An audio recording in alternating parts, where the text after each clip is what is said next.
बाहुबली नहीं गई है, विकास।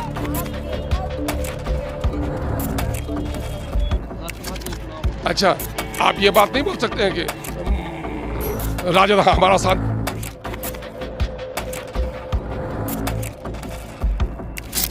जी हाँ दोस्तों, ओसामा शाह और तेजस्वी के बीच हो गई सीक्रेट डील। राज्यसभा जाएंगी ओसामा की मां हिना शाह। आरजेडी एमआईएम में समझौता हो गया पक्का, ओवैसी को भी मिलेगा इनाम।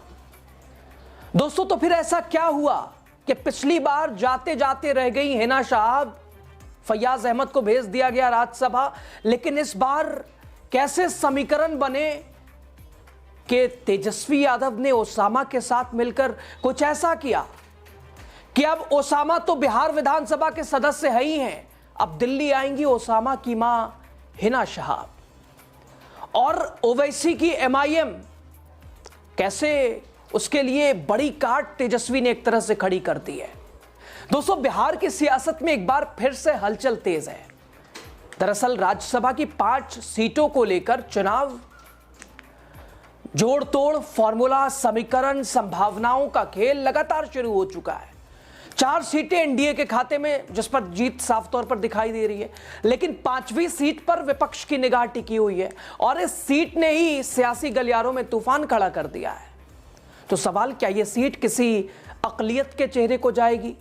क्या आरजेडी एक बड़ा दाव खेलने जा रही है? और क्या इस दाव से एमआईएम की राजनीति भी ध्वस्त हो जाएगी, या एमआईएम हाथ खड़े कर देगी, या फिर सहयोग दे देगी?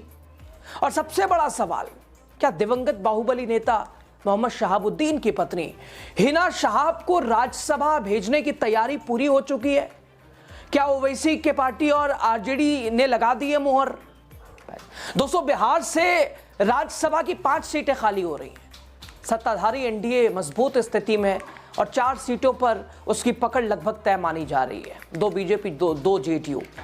लेकिन बची अब 5वीं सीट, यानी विपक्ष की उम्मीद अब इसी सीट पर है।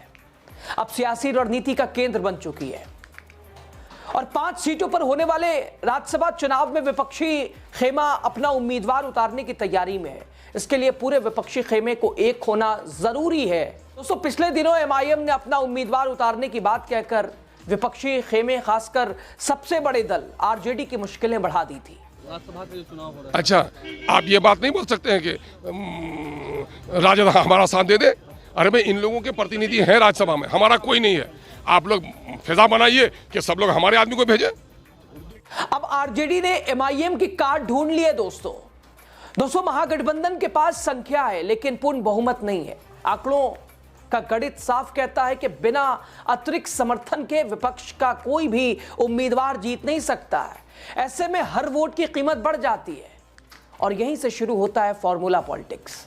आरजेडी विधायक भाई वीरेंद्र का एक दावा और ओसामा शाह चूंकि अब राजनीति में सक्रिय, यह आखिरी उम्मीद थी कि अगर इस बार शहाबुद्दीन के बेटे अगर चुनाव में सफल होते हैं तो विरासत आगे बढ़ेगी, वरना खत्म हो जाएगी, चूंकि हिना शाह बार-बार चुनाव हारी हैं। लेकिन अब क्या, पिछली बार अगर हिना शाह नाराज नजर आई, 24 से पहले आरजेडी से अलग हुई, उन्हें राज्यसभा नहीं भेजा गया, क्या वो नाराजगी अब दूर हो जाएगी? क्या हिना शाह का अरमान पूरा हो जाएगा लंबे समय के बाद? आरजेडी विधायक के एक दावे से तो ऐसे ही लगता है। दोस्तों आरजेडी के विधायक भाई वीरेंद्र का बयान, अगर हिना शाह को खड़ा किया जाएगा तो सीट हम निकाल लेंगे, सिर्फ एक सुझाव नहीं बल्कि एक संकेत है। दोस्तों संकेत इस बात का कि आरजेडी अल्पसंख्यक समीकरण को साधने की कोशिश में, एमवाई वाला मुस्लिम यादव ही चाहे जैसे ले। फॉर्मूला कैसे सेट होगा सर? अब फॉर्मूला सेट हो जाएगा ना। हमारी अपनी व्यक्तिगत राय है कि किसी अकलियत को सीट दिया जाए और खासकर हिना साहिबा को दे दिया जाएगा तो सीट हम निकाल देंगे। लेकिन एमआईएम तो सरकार है कि हम अपना कैंडिडेट खड़ा करेंगे। अच्छा, हर व्यक्ति कहता है, लेकिन जब चुनाव का वक्त आता है तो सब गोटी बैठाना पड़ता है और विषाद बिछाने के बाद ही लड़ाई होती है। तो हमको नहीं लगता है कि हम जो उम्मीदवार को चाहते हैं उस उम्मीदवार को अगर खड़ा कर दे तो एमआई विरोध करेगा, ऐसा नहीं है। हिना साहब ही क्यों मैंने हमारी अपना व्यक्तिगत राय है, मैंने पार्टी का तो नहीं बोला, हम तो भरोसा है कि उनको अगर हाँ, खड़ा कर अगर दिया उनको जाए। खड़ा किया जाएगा तो वो निकाल देंगे। दोस्तों, पिछले दिनों एमआईएम ने अपने उम्मीदवार उतारने की बात की थी। पार्टी के प्रदेश अध्यक्ष अख्तरुल ईमान ने कहा था, हम चाहते हैं कि हमारा भी नुमाइंदा राज्यसभा में हो। जिस तरह लोकसभा में ओवैसी दहाड़ते हैं, बोलते हैं, वैसे ही ऊपरी सदन में भी कोई होना चाहिए। उन्होंने कहा था कि आरजेडी अगर हमारा समर्थन नहीं करती है तो हम भी उनके उम्मीदवार का समर्थन नहीं करेंगे। अख्तरुल ईमान के बयान से यह माना जाने लगा था कि तेजस्वी की पार्टी के लिए अपने उम्मीदवार को राज्यसभा भेजना आसान नहीं होगा। लेकिन अगर राजद किसी अल्पसंख्यक को उम्मीदवार बनाती है, दोस्तों, राज्यसभा चुनाव में विधायक वोट डालते हैं। बिहार विधानसभा में कुल 243 विधायक हैं। 5 सीटों के लिए एक उम्मीदवार को जिताने के लिए करीब 41 वोटों की जरूरत है। 202 विधायकों के साथ एनडीए का 5 में से कम 4 सीटों पर जीतना लगभग तय है। 5वीं सीट के लिए दोनों खेमों में विधायकों का समर्थन जुटाने में लगातार वो कवायद शुरू हो गई है। एमआईएम के समर्थन के बिना विपक्ष के लिए संख्या जुटाना आसान नहीं होगा। राजनीतिक हलकों में चर्चा है कि इसलिए भाई वीरेंद्र ने हिना शहाब का नाम उछाला है। हालांकि पार्टी ने आधिकारिक रूप से इस पर फैसला नहीं किया है, लेकिन सूत्रों का मानना है दोस्तों, ओवैसी की पार्टी ने 2 प्रस्ताव रखे हैं। पहला, हिना शहाब को उम्मीदवार बनाया जाए और इससे अल्पसंख्यक की बात करने वाली एमआईएम भी आरजेडी को सहयोग दे देगी, सपोर्ट कर देगी। और दूसरा, विधान परिषद की एक सीट पर एमआईएम का भी कब्जा हो, यानी विधान परिषद में एमआईएम को जगह दी जाए। यानी साफ है, समर्थन मुफ्त में नहीं मिलेगा। राजनीति में दोस्तों साफ तौर पर समर्थन के पीछे रणनीति होती है और हर रणनीति के पीछे भविष्य होता है, गणित होता है, समीकरण होते हैं। अब सवाल कि क्या हिना शहाब जा रही है राज्यसभा? क्या एमआईएम ने मान ली है बात कि हिना शहाब को भेजो तो हम हमारे 5 देंगे साथ? तो क्या उस पर मोहर लग गई है? क्या ओवैसी के साथ तेजस्वी की हुई डील या तेजस्वी ओसामा के बीच हो गई सीक्रेट प्लानिंग? सवाल ये, आप जानते होंगे या बहुत सारे लोग नहीं जानते होंगे हिना शहाब कौन है। हिना शहाब का बहुत छोटे में परिचय ले लीजिए। हिना शहाब दिवंगत पूर्व सांसद मोहम्मद शहाबुद्दीन की पत्नी है और मौजूदा बिहार विधानसभा में सदस्य, रघुनाथपुर से विधायक, जिन्हें हराने के लिए शाह साहब, योगी जी, हेमंत बिस्वा शर्मा सब पड़ गए थे और ना जाने क्या क्या बोला। बावजूद उसके एक तरह से ओसामा शहाब ने जीत दर्ज की, सदस्य बने विधानसभा के, रघुनाथपुर से जीते।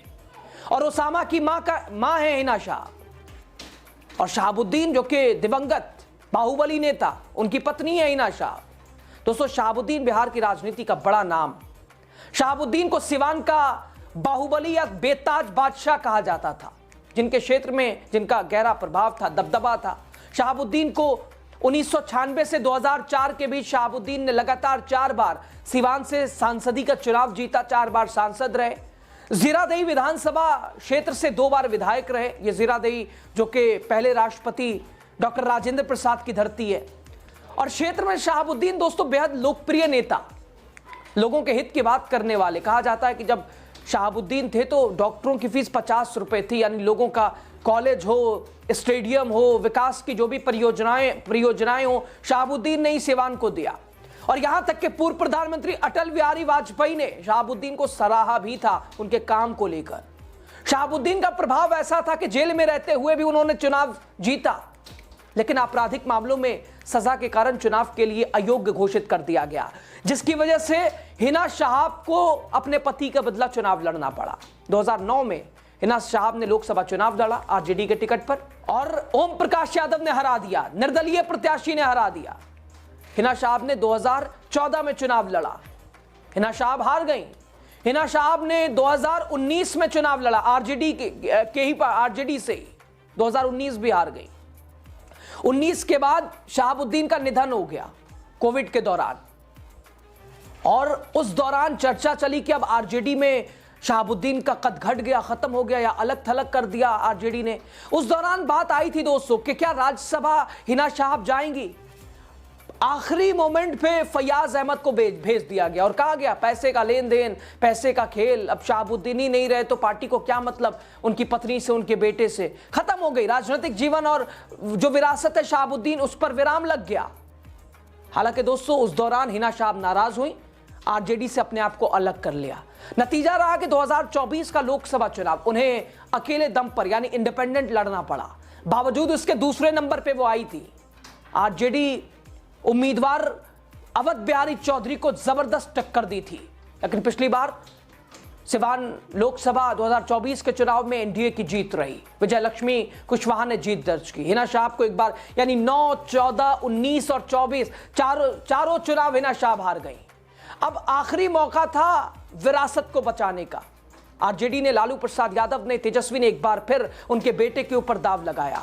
सिटिंग विधायक का टिकट काट दिया गया और ओसामा साहब को रघुनाथपुर से लड़ाया गया। ओसामा साहब ने चुनाव लड़ा, अमित शाह ने हराने ना जाने क्या क्या जंगल राज और ऐसा वैसा अपराधी ये वो ज्ञान दे के सारे आए और ओसामा हार जाए, ओसामा जीते। दोस्तों अब फिलहाल क्या नाराज चल रही हिना शाह एक बार फिर राज्यसभा, क्या उन्हें भेज दिया जाएगा? नजरें टिकी हैं तेजस्वी यादव पर। क्या ओवैसी से हाथ मिलाएंगे या हाथ मिला चुके हैं, डील हो चुकी है? क्या महागठबंधन का दायरा बढ़ेगा या फिर एमआईएम अलग राह होगी, अलग राह पर चलेगी? राजनीति में दोस्तों कोई अस्थाई दोस्त नहीं होता, कोई दुश्मन नहीं होता, सिर्फ अस्थाई हित होते हैं, मतलब होता है।